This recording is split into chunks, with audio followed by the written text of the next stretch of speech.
Halo semua, kembali lagi di Jejak Keramat. Di episode kali ini, aku akan membawakan satu cerita horor dari Bristory yang berjudul Supir Ambulan. Sebelum masuk ceritanya, tekan tombol like dan subscribe dulu, biar kalian tidak ketinggalan cerita-cerita lainnya. Oke, kita langsung ke ceritanya. Sekali lagi, aku melirik kaca spion. Bapak itu masih ada, duduk diam paling belakang sambil menatap keluar. Senyum terus mengambang di wajahnya yang terlihat bersih, terpancar rona bahagia. Di sebelah bapak itu ada seorang ibu dan anak lelakinya. Si ibu terus-terusan menangis, sementara anaknya terus menenangkan ibunya. Drama hidup yang sudah sering aku saksikan, ini belum juga membuat jadi terbiasa. Melihat dan mendengar orang yang sedang dalam kesedihan karena salah satu anggota keluarga terbaring kritis, tetap membuat hati dan perasaanku bergetar juga. Aku jadi ikut sedih, selalu begitu.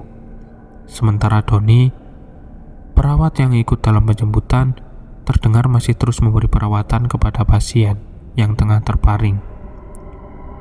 Jalanan Jakarta tergolong sepi, tentu aja, karena masih jam 2 pagi.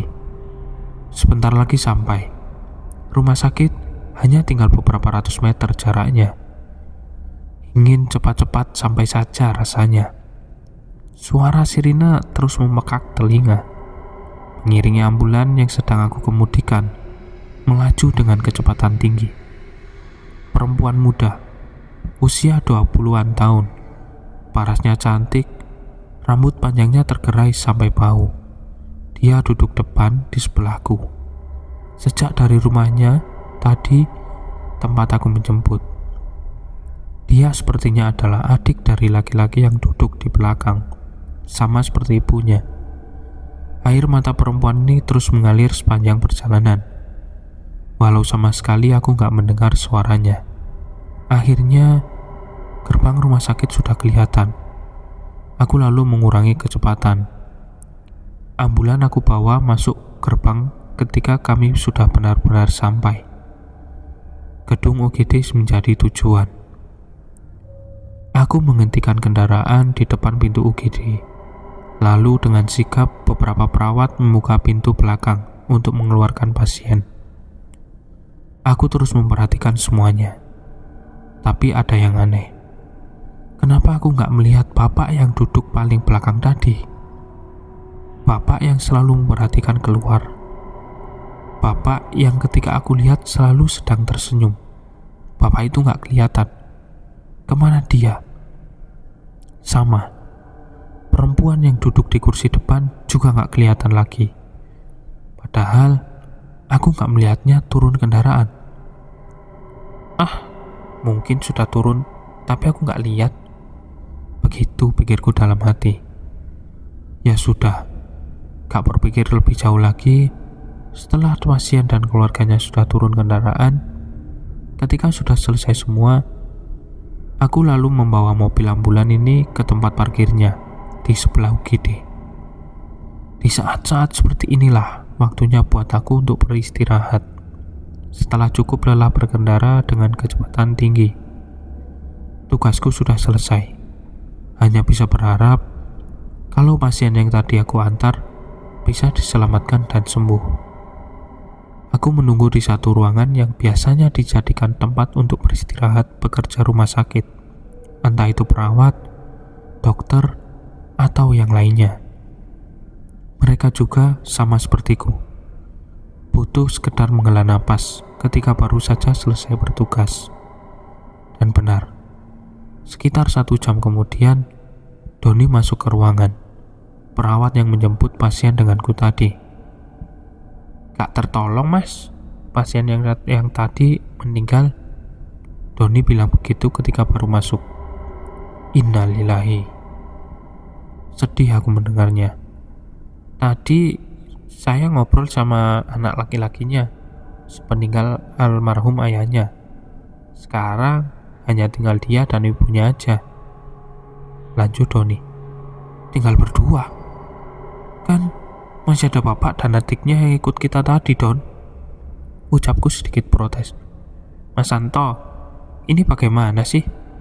Yang meninggal itu bapaknya, sedangkan adiknya sudah meninggal juga 2 tahun yang lalu. Sakit katanya. Kan tadi ada bapak-bapak di belakang bareng kamu, Don. Bareng pemuda laki-laki, ibunya, dan adik perempuannya yang duduk di depan. Mas, tadi itu saya di belakang cuma bareng anak laki-laki pasien dan ibunya aja. Nggak ada bapak-bapak. Doni mulai agak tinggi nada bicaranya. Terus, bapak yang duduk di paling belakang itu siapa? Berkumis, agak gembuk, rambut sedikit ikal. Ah, Mas Santo halu nih. Yang digambarin itu kok mirip dengan pasien yang meninggal tadi. Beneran, Mas. Saya tadi cuma bertiga di belakang, mendampingi pasien. Terus, yang duduk di depan, sebelah saya siapa? Perempuan muda cantik, tanyaku lagi. Sepanjang jalan tadi, gak ada orang yang duduk di depan. Mas Santo duduk sendirian, kami semua di belakang. Gak ada yang duduk di depan selain Mas Santo. Begitu Doni bilang. Dan dia sama sekali gak bercanda. Aku Anto, bekerja sebagai supir ambulan di salah satu rumah sakit besar di Jakarta. Profesi ini sudah aku geluti sejak tahun 2009 lalu. Sudah cukup lama. Awalnya, ini memang bukan jadi pekerjaan yang aku inginkan dan cita-citakan. Sama seperti kebanyakan orang, aku juga ingin bekerja kantoran. Tetapi, nasib menggariskan demikian. Aku harus mengabdikan hidup sebagai sopir ambulan. Rumah sakit tempatku bekerja juga bukan rumah sakit kecil, termasuk cukup besar malah. Bangunannya menjulang tinggi di jalan besar yang terletak di selatan Jakarta. Yayasan yang menanggungi juga sangat menghargai pekerjaannya, termasuk sopir sepertiku. Makanya, sudah 10 tahun lebih aku bertahan, karena memang betah. Dalam perjalanannya, banyak pengalaman yang aku rasakan. Pahit getirnya sudah aku alami, termasuk cukup banyak pengalaman menjurus seram. Beberapa di antaranya sangat jauh di luar logika, gak masuk akal, tapi kejadian. Satu pengalaman janggal menjurus seram sudah aku ceritakan di awal tadi. Ketika ambulan yang aku kemudikan membawa penumpang gelap. 2 penumpang ternyata sudah meninggal.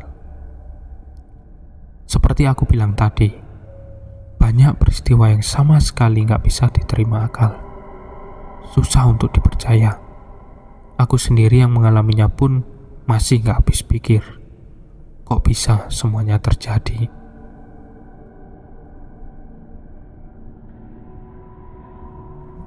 Salah satu contohnya lagi, kejadian yang aku alami ketika baru beberapa minggu bekerja. Satu peristiwa yang aku sangat ingat detailnya sampai sekarang. Waktu itu pertama kali masuk dulu, sebenarnya sudah ada satu sopir ambulan.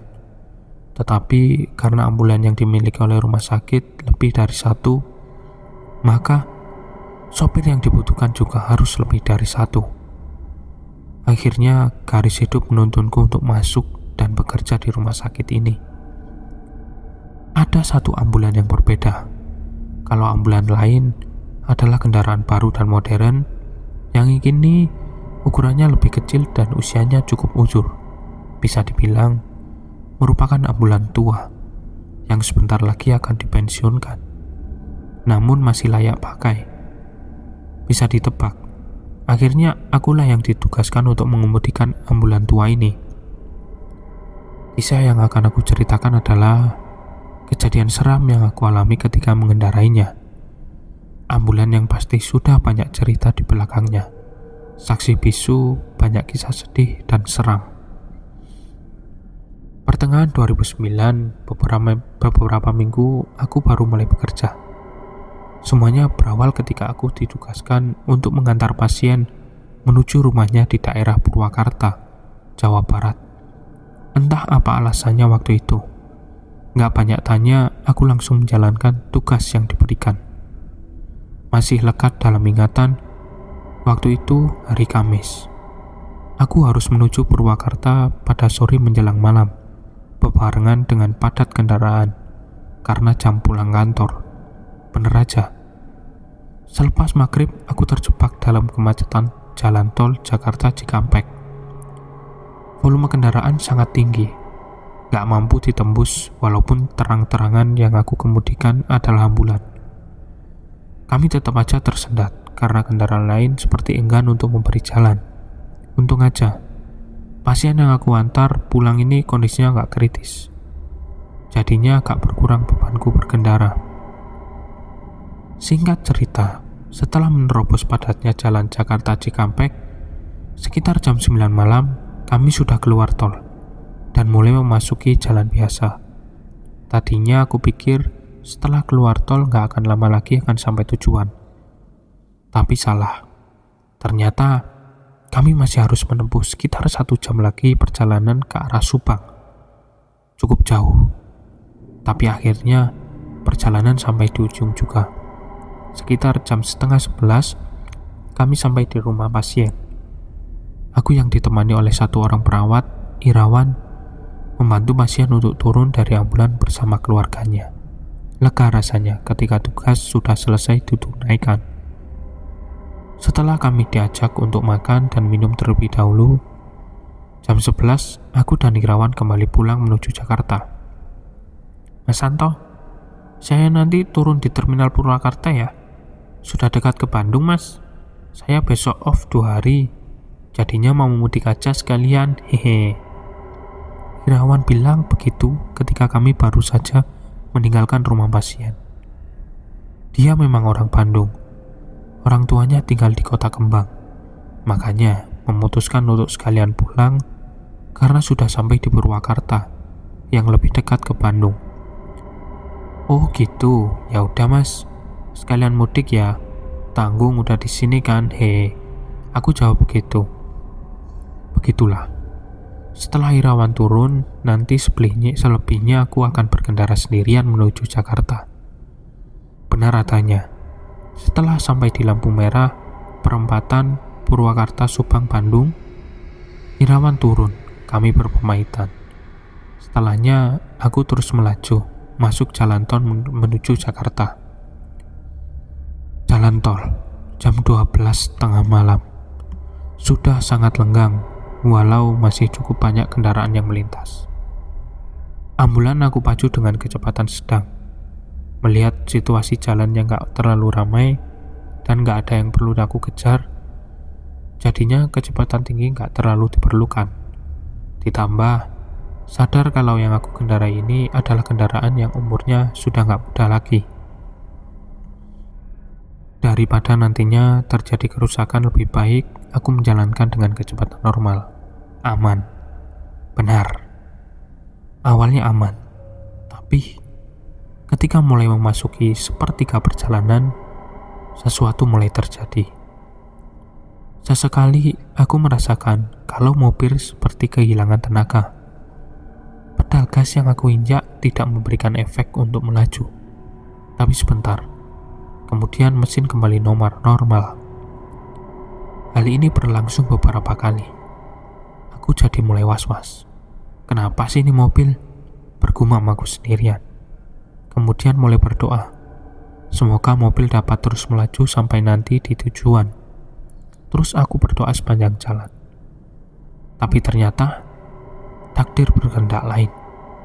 Di kilometer 40, akhirnya mesin berhenti total. Untunglah, aku masih sempat mengerahkan mobil ke bahu jalan sebelum mesin benar-benar mati. Lewat tengah malam itu, aku terjebak di tengah jalan tol dengan mobil mogok. Untungnya aku masih termasuk orang yang mengerti tentang mesin kendaraan. Jadinya masih percaya diri untuk memeriksa kerusakan kenapa sampai mesin mati.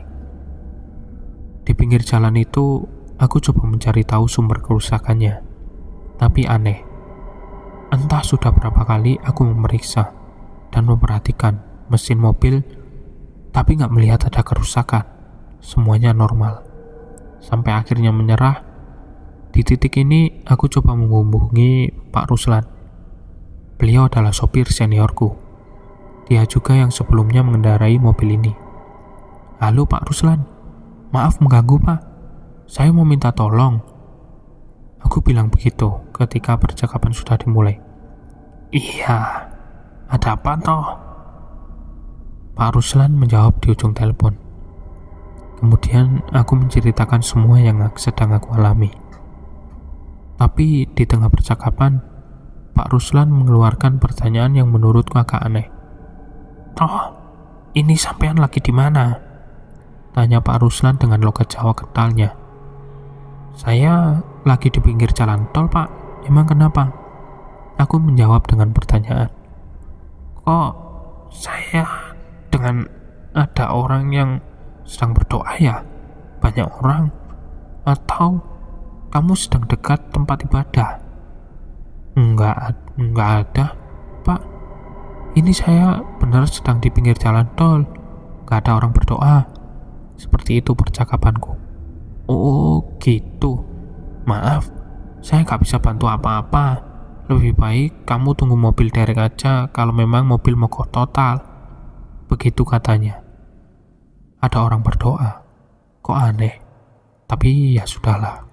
Aku mengabaikan omongan Pak Ruslan itu. Beliau juga nggak bisa membantu. Nggak ada jalan lain. Aku akan menghubungi nomor darurat jalan tol. Tapi sebelum menelpon, iseng aku mencoba memutar kunci mobil sekali lagi, mencoba menghidupkan mesin. Sambil berdoa aku melakukannya.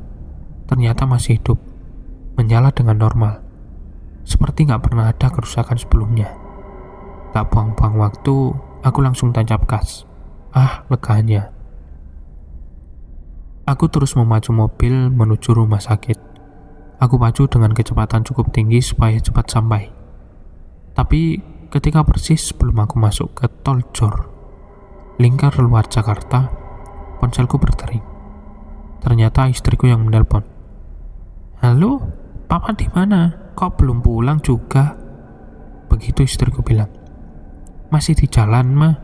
Tapi sebentar lagi nyampe kok. Ini udah di tol Jor. Papa sama siapa di mobil? Kok ada suara orang berdoa? Ada pasien kah? Aku kaget mendengarnya, karena istriku menanyakan hal yang sama dengan pertanyaan Pak Ruslan tadi. Orang berdoa? Gak ada, Ma. Ini Papa sendirian. Ya sudah, udah dulu ya. Nanti Papa langsung pulang begitu sampai rumah sakit. Orang berdoa? Kok istriku dan Pak Ruslan bilang kalau mereka mendengar ada orang berdoa di dekatku, padahal aku benar sedang sendirian. Ya sudahlah, mungkin ada gangguan pada ponselku.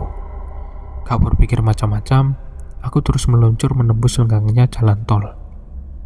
Hal aneh berikutnya terjadi ketika aku sedang melintas di depan terminal Kampung Rambutan. Kira-kira setengah jam menuju rumah sakit. Tiba-tiba sayup aku mendengar ada orang yang berdoa. Bukan satu, tapi beberapa orang.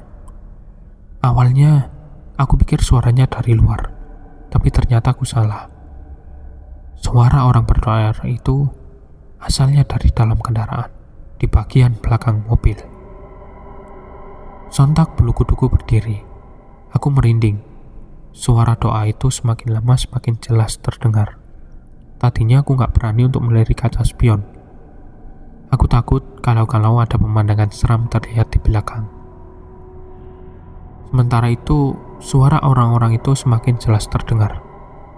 Entah apa yang ada di pikiranku, akhirnya rasa penasaran memaksaku untuk melihat kaca spion. Saat itulah, aku melihat semuanya. Di belakang, aku melihat ada beberapa orang sedang duduk di kursi yang memanjang kanan kiri. Mereka semua berpakaian gelap. Masing-masing memegang buku yang bentuknya seperti kitab suci. Mereka seperti sedang berdoa sambil membaca kitab suci di tangannya. Sementara di antara mereka, di tengah, ada terbaring jenazah berbalut kain putih menyerupai pocong. Walaupun hanya beberapa belas detik melihatannya, tapi Tubuhku langsung lemas, shock, jantung berdegup kencang. Aku ketakutan. Sepanjang sisa perjalanan, kaca spion aku arahkan ke atas, supaya nggak bisa melihat lagi ke belakang. Tapi tetap saja, suara-suara pai doa masih terus terdengar sampai aku tiba di rumah sakit. Sesampainya di lingkungan rumah sakit, aku langsung parkir, lalu turun dari kendaraan, lari menjauh. Setelah cukup jauh, aku langsung terduduk lemas di depan pintu masuk UGD. Selesai? Belum. Dari kejauhan, aku tetap bisa melihat ambulan terparkir dalam gelap. Setelah aku perhatikan benar-benar, ternyata ada pemandangan aneh. Aku melihat ada bayangan hitam turun satu persatu dari pintu belakang ambulan. Kemudian mereka menghilang masuk ke salah satu gedung besar rumah sakit. Oke, ceritanya selesai sampai sini saja. Terima kasih sudah menonton sampai akhir. Jika kalian suka, jangan lupa like-nya. Sampai jumpa di cerita berikutnya. Bye-bye.